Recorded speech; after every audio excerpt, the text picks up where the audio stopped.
Zone. My name is Rob McConnell, and for those of you who are just joining us, this is the final hour. The X Zone comes to you Monday through Friday from 10 p.m. Eastern until 2 a.m. Eastern, right here on the X Zone Broadcast Network, Talkstar Radio Network, Mutual Broadcast Network, and channel number 54 on Simul TV.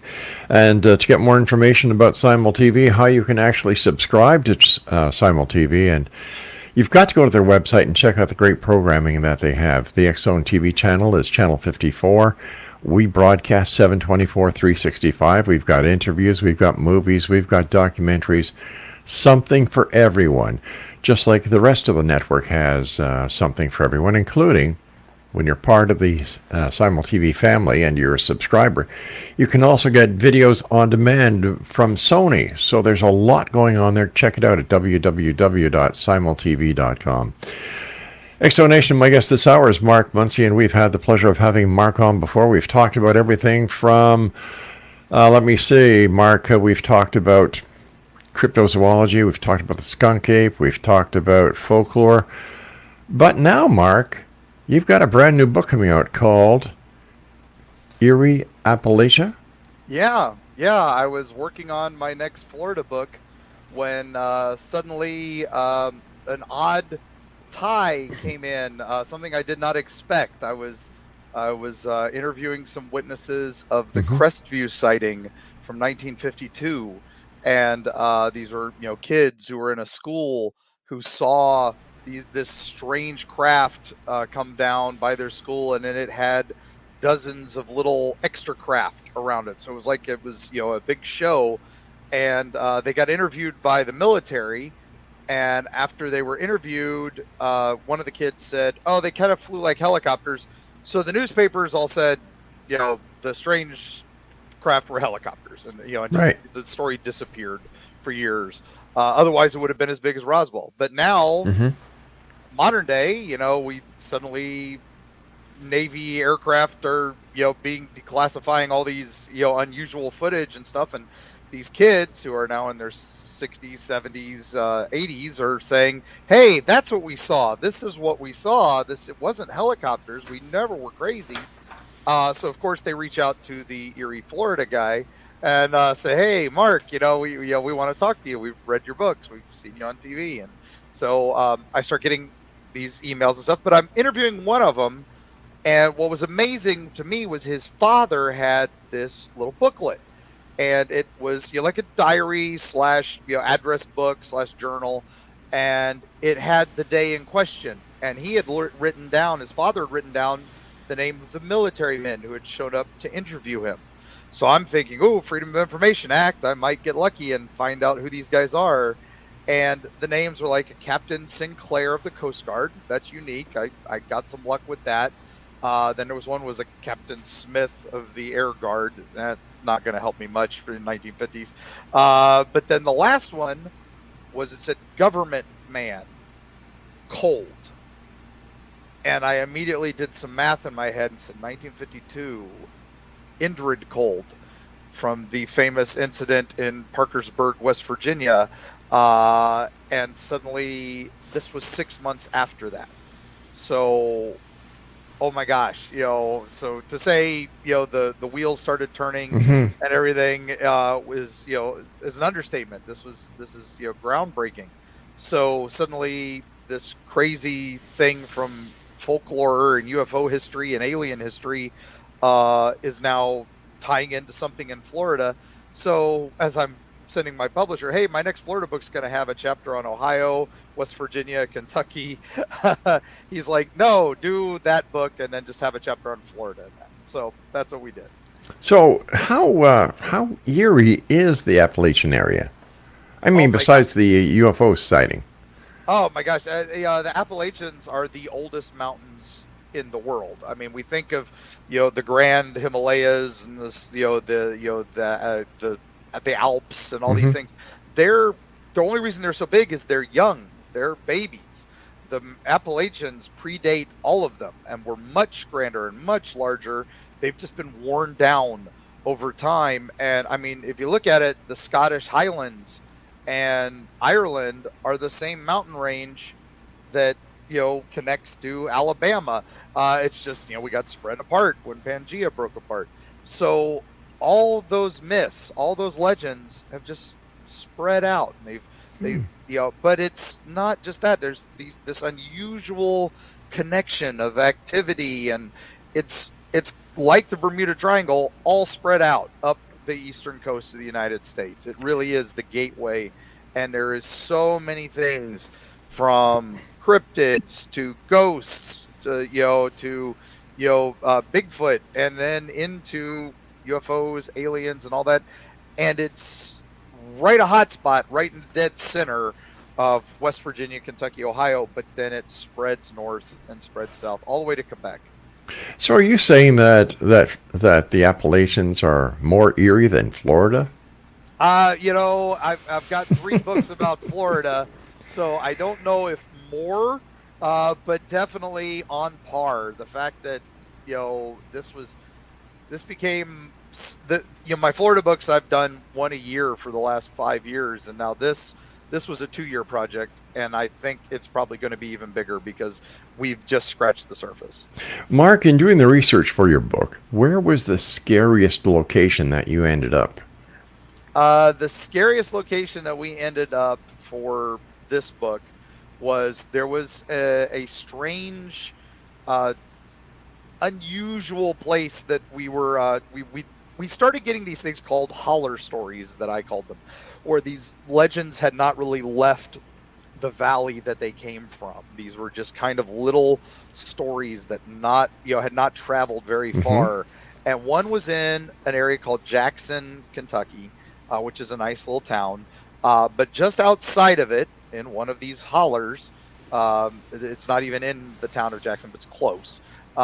There was a family that had approached me and said, "Hey, we have this thing that in this holler, and if you give it gifts, it will grant you wishes, and if you don't give it gifts, it will do terrible things." And I love stories like that. And this one was the Rat Man, and so I was like, "Ooh, that's a neat story." Yeah. And is he a rat? Is he a man who turns into a rat? Well, there was different versions from different families, and so I start asking the different families, and the one family that invited me out was very generous with their time, and they showed me this kind of shrine that is set up, that you leave offerings for the Rat Man.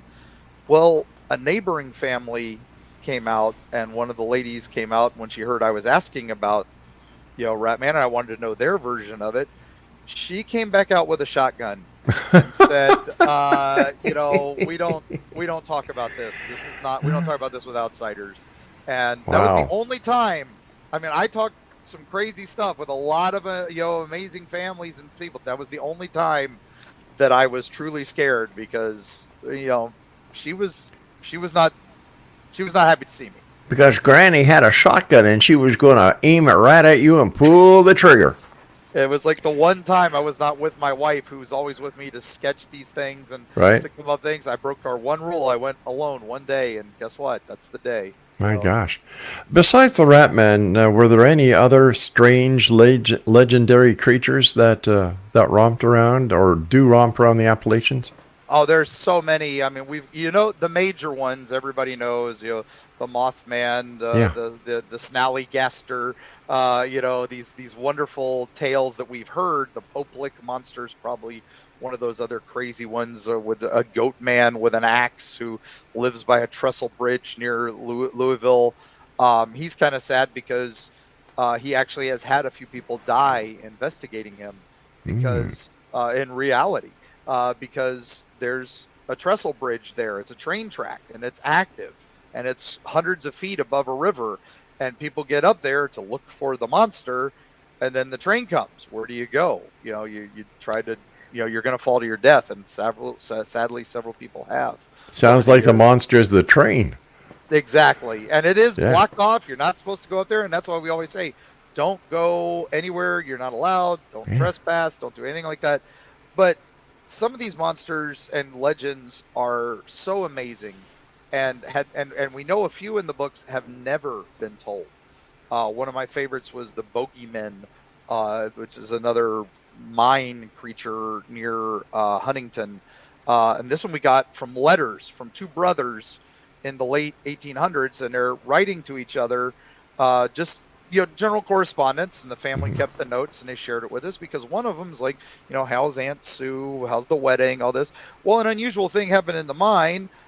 We blew through a wall looking for a new iron vein, and we found a bear carcass, and it was being eaten by these two strange creatures with scraggly hair and bulging eyes and hunched over it and looked like, cave people.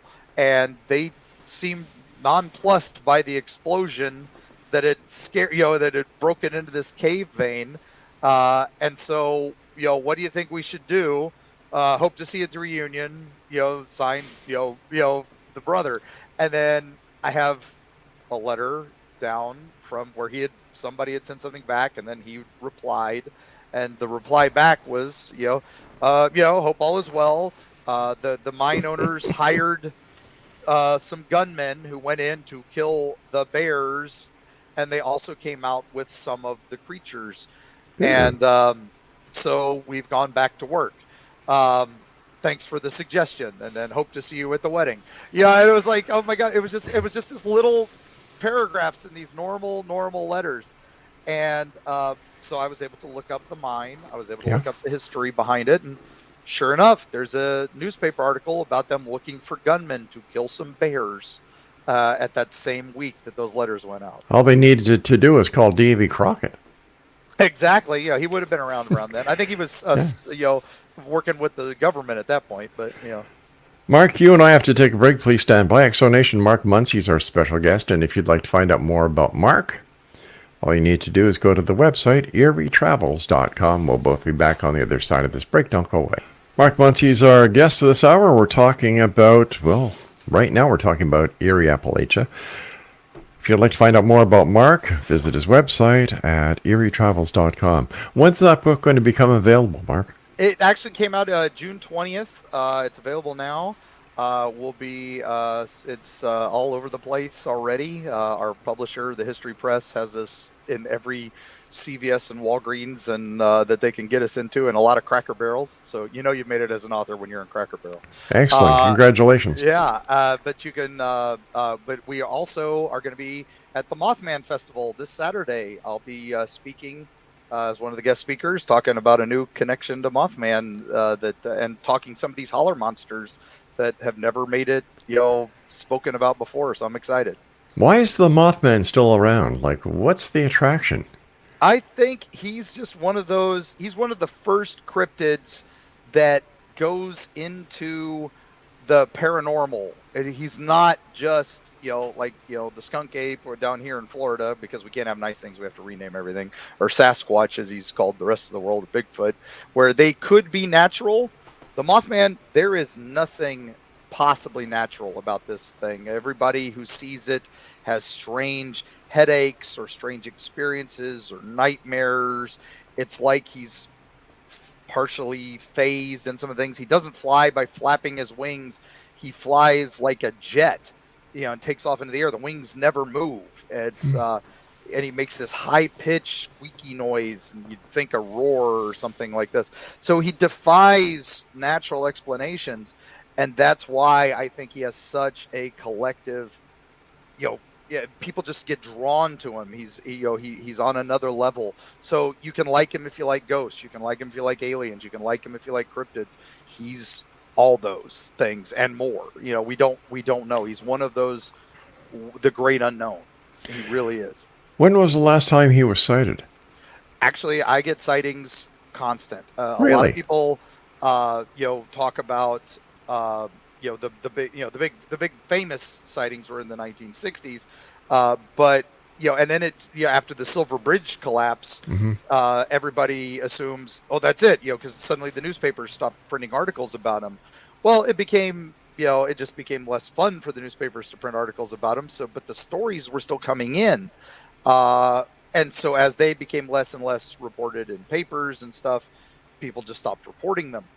But now we're getting more and more. We're in that world now where, hey, people are reporting Bigfoot sightings, people are reporting ghost sightings, and they're not being made fun of anymore. People are realizing these things happen. So as I start reaching out for these things, Hmm. I get, reports. I had a report of a truck driver in 2018 who was driving across the New River Gorge, which is the largest suspension bridge in North America, and America's newest state park, our newest national park. I'm sorry, New River Gorge.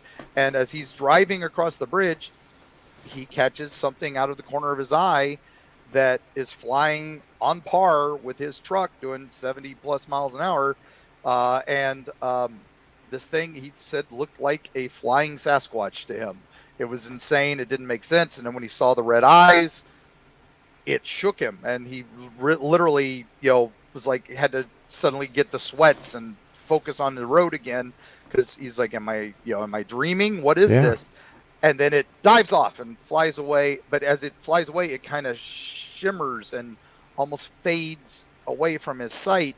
So at first he thought, well, maybe it's a drone, somebody's doing a prank, something like that. But when it did that shimmer effect and just kind of vanished, he's like, what the heck did I see? And then he wrote a Bigfoot community up there and said, I think I saw a flying Bigfoot. And then somebody said, well, no, when you described the red eyes, you've just described Mothman.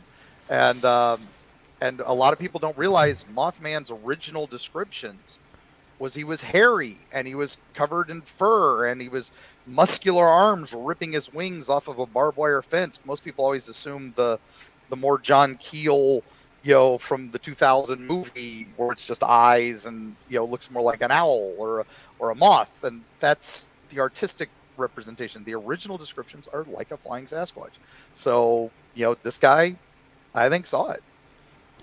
Any pictures of it?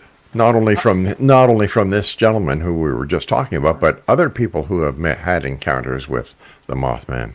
There aren't many photos of Mothman, sadly. There are lots of artist descriptions, and of course, my lovely wife does the illustrations for our books, so she goes Hmm. back to those initial descriptions and modern descriptions and comes up with her illustrations for the books.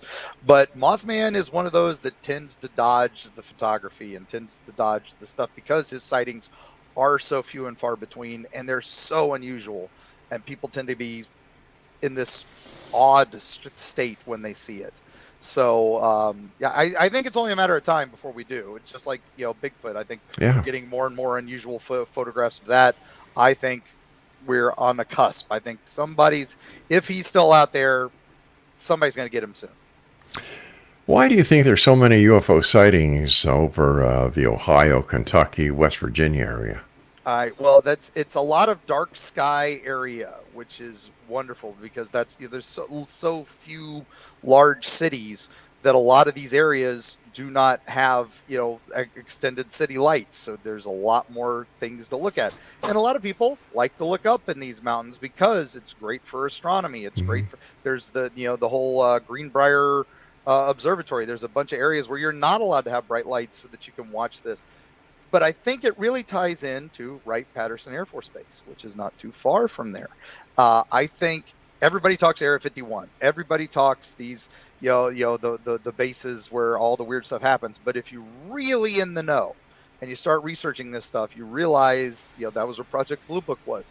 This is where the real projects are. I think Wright-Patterson is where the real stuff is going on and where the real crazy high strangeness is being found. And I also think that that's where if we've got a craft, that's where it went. It didn't go to Area 51. It went to Wright-Patterson. And I think that's why we see so many UFO sightings over the Appalachians, especially in those areas. It may just be experimental craft, but I also think maybe they're looking for their friends who are, got shot down or are no longer out in the stars. And this was where they were last seen. So let's explore. What was your favorite interview when doing your new book? Oh my gosh, there were so many great interviews. Tanya Derenberger was probably one of my favorites because she is the granddaughter of Woody Derenberger, the first person to see Indrid Cold in the 1950s. And she talked about how her father, had that strange encounter with the Smiling Man, where his truck got pulled over and by a cylindrical craft And then this strange man comes out and talks to her father and says, "Hello, I'm Indrid Cold, and I mean you no harm. I come in peace. I am a traveler." But he never opens his mouth. He just smiles at him and is talking to him telepathically. And, so that's, amazing story. That's the story we all know. What we don't all know is that she says Indrid came and visited her father many times and once took him home to his home planet. And her father disappeared for several weeks. And as he was gone to Lanulus.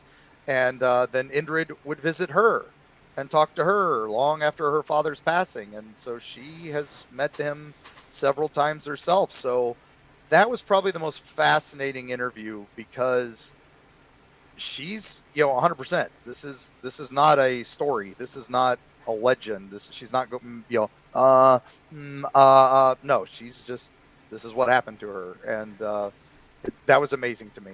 And so I highly recommend, if you don't pick up my book, at least pick up her book, because she's written a book about her life and experiences with this. What story changed the most from the visiting the location to the simple research?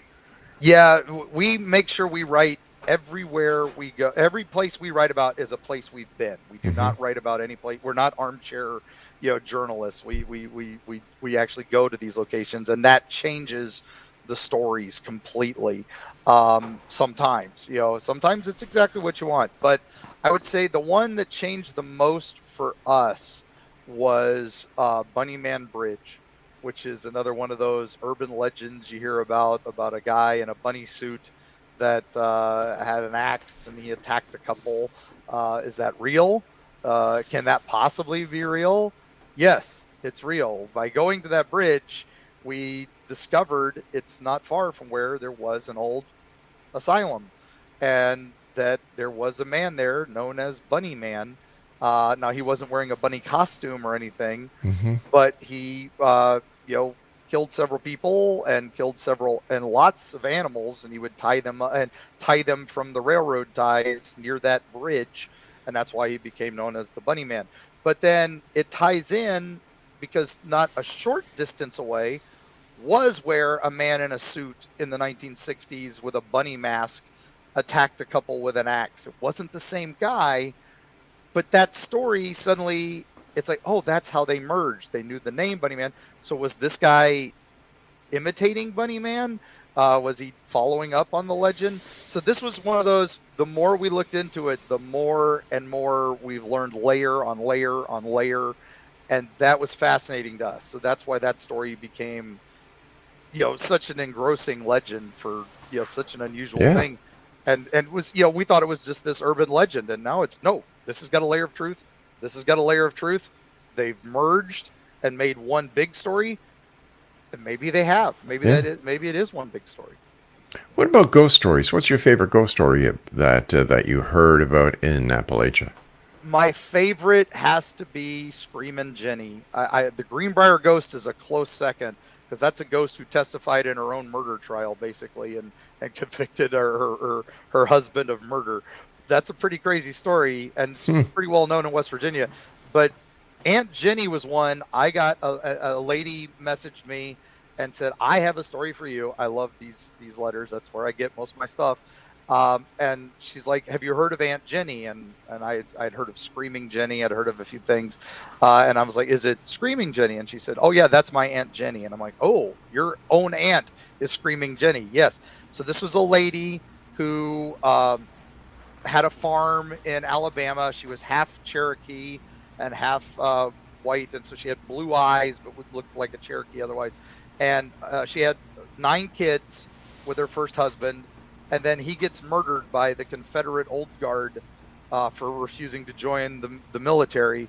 And so she makes all of her children swear a Cherokee blood oath to get this, Confederate Old Guard and bring them to justice. So she raises her children to learn how to shoot and how to be hunters and how to be marksmen. She hires them out as bounty hunters and lawmen, and they join the Hatfields and McCoys. They join all these feuds. And they become these badass guys, all the while hunting these Confederate guard. And she winds up killing 2 of them. Wow. They wind up killing 5 of them, but one gets away. She remarries. She has 10 more kids. And you're thinking, my goodness, this lady, 20 kids almost. Yeah. She lives to be 98. God bless her. Yeah, and then when she finds out her oldest son from her first marriage passed away in a gunfight where he killed 6 guys, she's like, well, all my boys died with their boots on. They all died like men. But she's dying. She's on her deathbed, and she's like, Father, I want to wash away all my sins. I've done all this stuff. Bring that soap dish I made, years ago. So he gives her a soap dish. She washes herself off, and then she expires.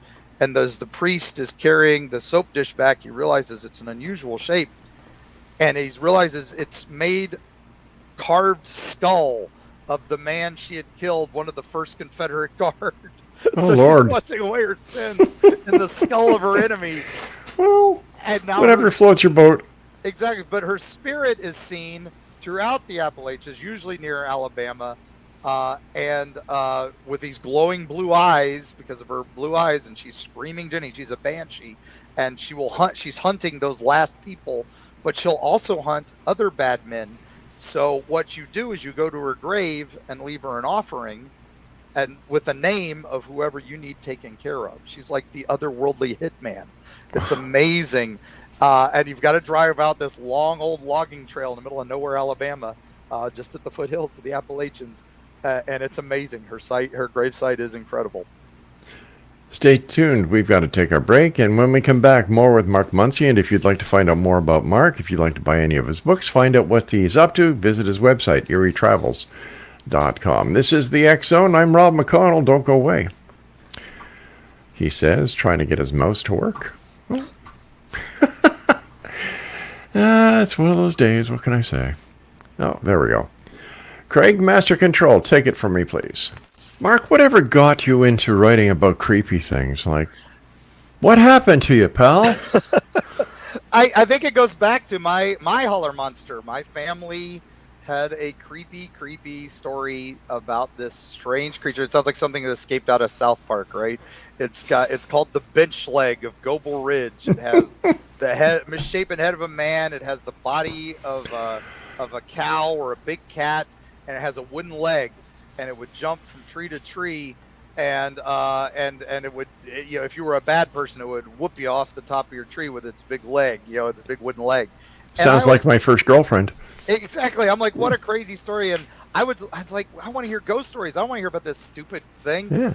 But then as I was getting older, 13, 14 years old, I'm out in the woods late one night. I'm looking at the stars because it's a dark sky area. I'm loving the stars. I'm fascinated. It's the late 70s, early 80s. So of course it's, I'm a Star Wars nut. I'm a Close Encounters of the Third Kind nut. So, and I'm out there and I see one of the horses in the farm go running past. And then I see the other horse. There's only 2 horses. It runs past. And I'm like, something spooked the horses. And then I hear more sounds like hoofbeats or something big coming. And I'm like, okay, is it a bear? Is there something on the land that and I'm out here with just, my flashlight? What?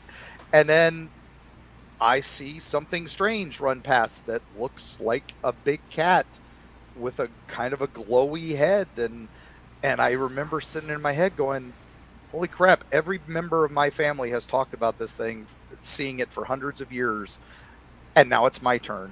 And I'm like, just have a wooden leg. That's all I could think in my head. And I still get goosebumps thinking about this crazy thing that I saw.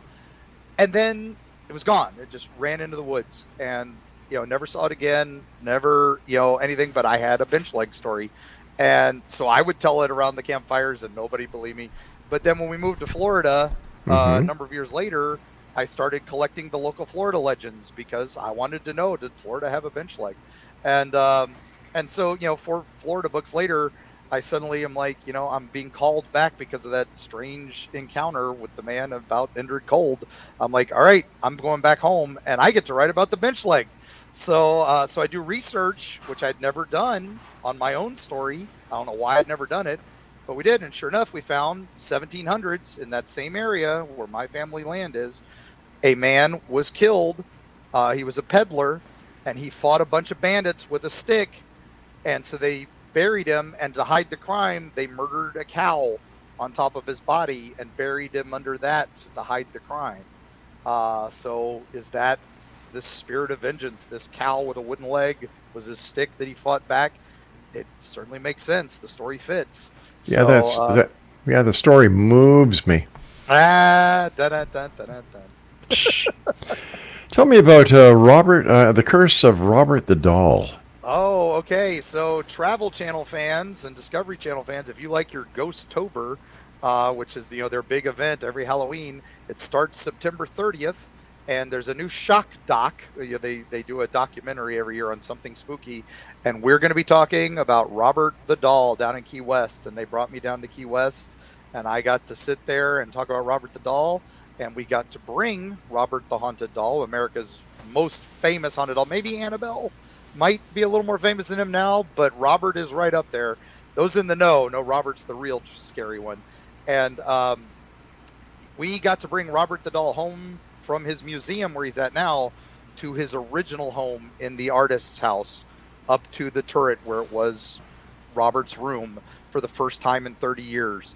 And we got to do that on that documentary. And so that will be on Travel Channel that night, but then Discovery Plus after that. So what's the story behind Robert?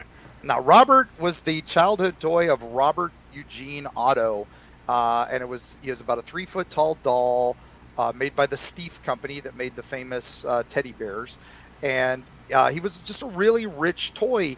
But weird things started happening the minute this doll got into the house, the Otto house it was called then, and the servants were like, "We're done. We can't deal with this. This doll is breaking things. This doll is alive." And so they went to the kid and said, "Robert, you've got to stop doing this." He's like, "Oh, no. I'm no longer Robert. My name is Gene. I'm going to use my middle name. The doll wants to use Robert, and we don't want any more confusion." So Robert did it. And nowadays we'd have given that kid some Ritalin and we wouldn't have the story. But, but we had 100 years of this doll causing all kinds of insanity and crazy stories. And now he's in the Fort East Morello Museum, and you can go visit him. But once they put him on display in the museum, they learned Robert has rules. And if you break the rules, bad things happen. He's like a gremlin. If you don't do the right things, you're going to have some bad time. So the first thing is you're always polite to Robert. You're always very nice to Robert. As we're talking about Robert, thank you for letting us talk about you. You're amazing. We love you. Thank you for letting us shoot this documentary about you. The second thing you want to do is you always want to ask permission if you take his photo or take video of him. Anything that captures his image, always ask permission first. The third rule is break the connection. Say goodbye to Robert when you leave. Goodbye, Robert. Thanks for letting us talk about you. And then the fourth thing is, if you screwed up 1 through 3, you have to write Robert a letter of apology. Otherwise, you were cursed forever. And Robert gets hundreds of letters a month of people who've screwed up and are begging for his forgiveness. And you can go down there to Key West and read Robert's letters. Those are just as fascinating as the doll. But why? Why do people actually do that? They don't take it seriously. They see the haunted doll, they make fun of them, they take pictures, they selfie with them, and then the next thing you know, car accidents, lost luggage, marriages ruined, lives ruined, plane crashes, all these terrible things, and they all trace it back to their time they disrespected Robert the doll. So they write a letter. My favorite was, "Dear Sir Robert," I like to call him Sir. "I'm sorry we made fun of your leather face. Leather is actually nice for a face, and you are quite handsome. Please remove your curse. We get the message. Please fix my eye, my Xbox, and my marriage." Oh my God! And I God. love that he put them in that order. Yeah. So I have to ask: was his Xbox fixed? I don't know, because all I have is the letter that he sent Robert. So I would hope so. If you write him the letter, I'm sure things are nice, and and that's we do. And again, we don't poke the bear with Robert. I made sure we used every set safety precaution the same as you would with a loaded gun. I was like, if we had a live bear on the set, you want to treat Robert the doll like that. This is not anything to be taken lightly. And the producers were like, "You're serious?" I'm like, "Yes. Why do you think there are these hundreds of letters here?" Because there's hundreds of people who have nothing better to do with their time. They definitely had, they've all had something unusual happen. That's what I like to think about these things. These are unusual things we don't understand yet. Coincidence? Exactly. Is it just coincidence? Is it synchronicity? Who knows? I like to call it like the Shirley Jackson preternatural stuff we don't understand yet. Someday we will. Someday we'll be allowed to investigate this stuff with real scientific money and some real investments. And we might learn about Mothman. We might learn about ghosts a little more. We might learn about Bigfoot a little more. But in the meantime, it's now up to us fringe people to bring it to light and to document. I'm documenting holler monsters that meemaws and peepaws are dying every day, and these stories are going to be lost. So if nothing else, I feel like I'm preserving history. I'm at least keeping the folklore alive. All right, well, I've got to keep the station alive, so I'm going to go to a commercial break as we wrap up this hour here in the X-Zone. Mark MUNCY is our special guest, and his website is eerietravels.com. We'll be back. Don't go away. Welcome back, everyone. Mark MUNCY is our guest, eerietravels.com. Mark, has anybody ever tried to do an exorcism on Robert?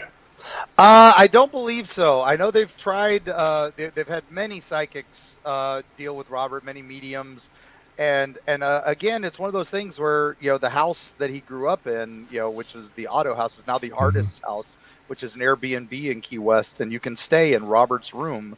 And a lot of paranormal teams go and investigate it, so they think it's if he wasn't haunted before he got there, he's definitely there's a reason he's haunted now. So I know there has been an exorcism done on that place, but it didn't take because there's still some strange and unusual activity there. But I don't think Robert's had one done on himself. So it seems that there's a lot of paratourism these days, and it's a big cash cow. Oh yeah, that's where the money is. It's a big cash cow because if it wasn't Travel Channel and Discovery Plus wouldn't be interested in it at all. Exactly. But I often wonder, isn't this taking advantage of people? In some places, yeah. I mean, but some towns like St. Augustine and Savannah, Georgia, and Charleston, South Carolina. Ghost tours are a cottage industry. There's more ghost tours than there are people there. Because that's where the money is. And that's, even towns that used to shun ghost tours, like Casadega in Florida, was the Casadega spiritualist camp. It was all psychics and, spirit guides and all that. And they used to never talk about ghosts, but then they realized, oh, there's money in this. Suddenly, oh, the ghosts were here all the time. They were just in this closet. We forgot to let them out. But I don't know if it's taking advantage because of things like, look at the Mothman Festival and be it this weekend. It's this town of Point Pleasant's normally a town of 5,000 people. It gets swarmed with guests for this festival from all over the world. People just wanted to talk cryptids. And so does Comic-Con, like you can look at all the different things. It seems that this is a greeting place for people are strange. You're finding your tribe. You're finding people who aren't going to make fun of you. You're finding people who aren't going to be, oh, you saw a lake monster that came out of the water. Oh, okay, tell me more. Instead of, you're nuts. What are you talking about? Well, I think that the people would not call these people nuts if they actually provided proof and evidence of the existence. 95% or 99.9% of what's talked about is sheer speculation. So how can anybody take these people seriously? No, I agree 100% that, until we have that rock solid evidence, there's nothing you can do. Like I said, I am documenting folk tales. I am documenting strange occurrences. People seeing things they can't explain. People You're a historian. Exactly. And the thing I saw, what did I see? I'm not saying it's a monster. I'm saying it's something I didn't understand. And that's 100% what these are. These are things we don't understand. I hope someday that 0.05% that we can't figure out, we do. And that it suddenly makes all these strange things make sense. As we go through time, we go through history ourselves, things 40, 50 years ago, plate tectonics, like we're talking about the Appalachians being part of the South, Scotland and Ireland. People didn't realize that, kids would go, hey, look, Africa looks like it fits in South America. And teachers would be like, no, you're crazy. Go away. But now we're starting to understand that's what happened. This makes sense. now we're getting there. It's, chiropractic medicine is there where it's some people, it's voodoo. It's not really helping. But then other people are getting genuine relief from it. And that's this is the same thing. This is the next level. At some point, we're going to figure it out. It's just, we got to, in the meantime, let's document. So that way your story, your grandpa's crazy story about seeing a Bigfoot, if you write that down and he said he saw it in 1971, you write that down in 71 in Ohio, he saw it, you report it to a Bigfoot site, they add it to their database. Suddenly there's 3 other stories from that same month. Maybe grandpa wasn't crazy. Maybe there was something there that people were seeing. It might've been a hoax, but at least we've got some documentation and he saw something he didn't understand instead of just making up a story. What I have a problem with is that there are people who have groups of people. Not everyone will see the Bigfoot or see the ghost. Why is that? Like if the ghost, Bigfoot, or the UFO was real, then I would imagine that everyone in the group would have the same experience. But that's not the case. Again, I think it's different, perceptions, 9/10 of reality. And I think people have different perceptions. Some people can't see certain colors. Some people can't hear certain sounds. Some people, science is weird. We don't, there's a sound that only teenagers can hear. Once you hit 21, you can't hear this sound anymore, no matter how, what you have in your, in your buildup. Yeah. So there's some weird stuff like that. And I think that's what some of this is. I think some people are more attuned to these things. There was a ghost hunting team that talked about 4 people walking down this hallway. They were going to go investigate this ghost, and 3 of them saw a shadow figure, and they were getting their equipment out and racing to get their equipment out, and it disappeared. And the 4th person was like, "What? Why are you guys going crazy?" I didn't, they just didn't see it, and they were all like, "Here it is. This is the apparition we've been dying to see." And the 4th person just was completely oblivious. I think you tapped into something here. It's when it comes to people who have these experiences, I believe that they themselves, because of their belief and their desire to see, actually manifest what they report. And we know for a fact that, I forget the name of the doctor who discovered this, but there's such a thing as a group. Craig, what's it called?